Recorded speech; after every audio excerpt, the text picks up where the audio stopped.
Hello everyone. Welcome back to another video from my channel, Star Memories. In today's video, we'll be highlighting America's celebrities who have passed away in the last few days. Our first news is this. $1 million. Beach house real estate agent Sara Burack, dead at 40 in hit and run. The real estate community is in mourning after a devastating tragedy. Sara Burack, a real estate agent who appeared in the Netflix series $1 Million Beach House, died following a hit-and-run accident in New York, Southampton town, police confirmed on June 19th. She was 40. Officers received a 911 call in the early hours of Thursday about a woman lying on Montauk Highway in Hampton Bays, a hamlet located on Long Island, authorities said in a press release obtained by NBC News. Upon arrival, police observed the woman, later identified as Burack, unconscious with serious injuries from apparently being struck by a vehicle that fled the scene. According to the release, Burack was transported to Stony Brook University Hospital, where she was later pronounced dead, per NBC News. Southampton Town Police also confirmed they've launched a manhunt for the suspected driver.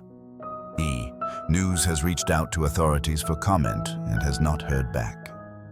Burack first made waves on Netflix's $1 Million Beach House, a reality show that followed a group of realtors from Nest Seekers International, a real estate firm located in West Hampton, who secured luxurious listings in the New York area.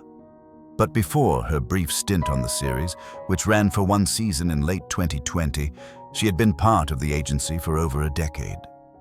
My family has a commercial construction material sales business that I spent many years of my life working for, Burack told Hamptons.com in August 2020.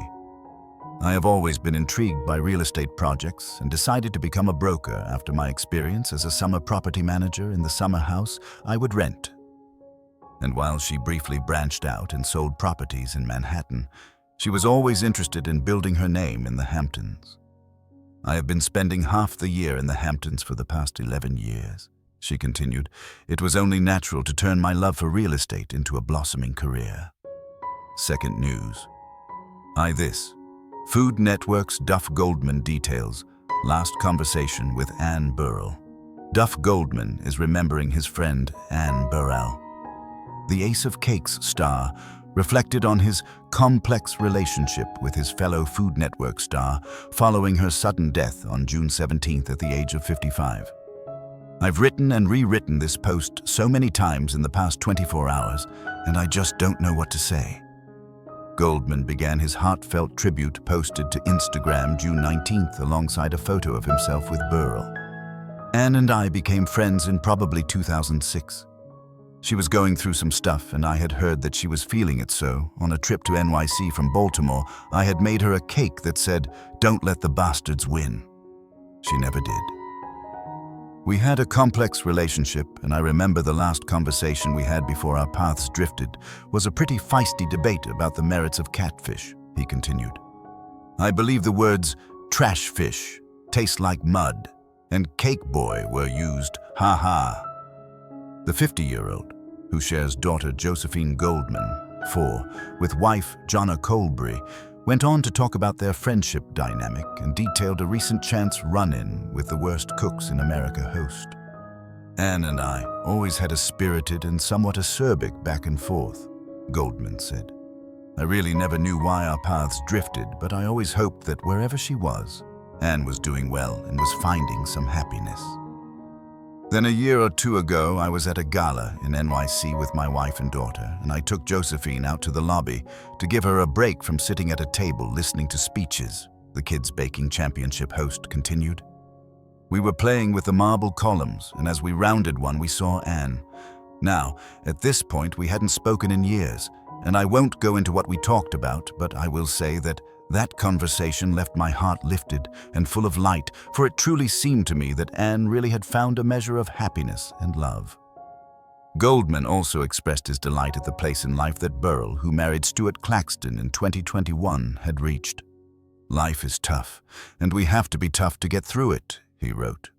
Anne was as tough as they come, but when you got past the armor, there was a depth of compassion and kindness that was absolutely beautiful. My heart sings when I think of the love and tranquility that it seems Anne had found recently, and her genuine smile for my daughter and me in that lobby are what makes this tragedy just a little more bearable."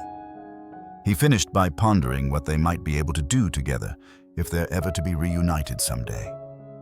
Goldman said, "Anne, wherever you are, I hope they have slow-moving rivers, because when I get there, we'll get a couple of rods, a pint of chicken livers, and a sixer, and I'll teach you how to catch and cook the best catfish you ever had. Rest up, chef."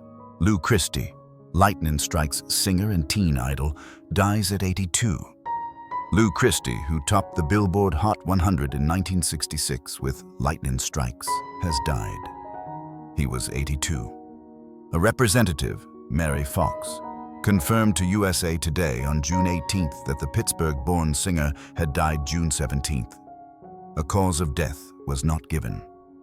The falsetto-wielding Christie started his ascent from Glen Willard, Pennsylvania, choir boy to a teen idol when The Gypsy Cried started rising up the charts in 1963, followed by Two Faces Have I. With the hit song, co-written by Twyla Herbert, he went from Luigi Alfredo Giovanni Sacco to Lou Christie.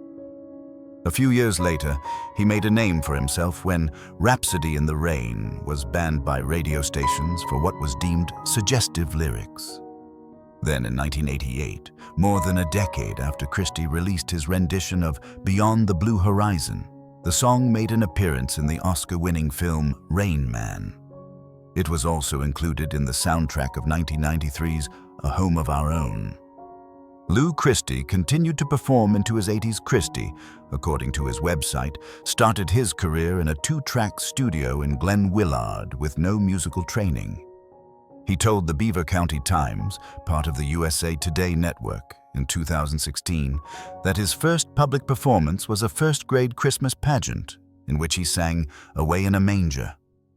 "I thought everyone could sing," Christie said. "When I finished, I heard all this applause, and I was like, oh, what is this? This is kind of cool."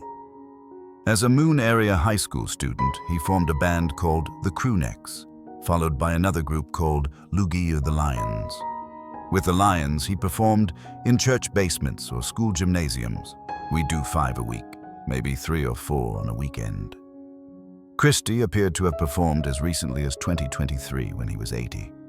Explaining how he was still performing into his 70s in 2016, Christie said, "I'm not a liquor drinker, and I don't smoke or go out to places where the music is so loud you have to shout to have a discussion. That doesn't interest me. I live a peaceful life, and I think that helps."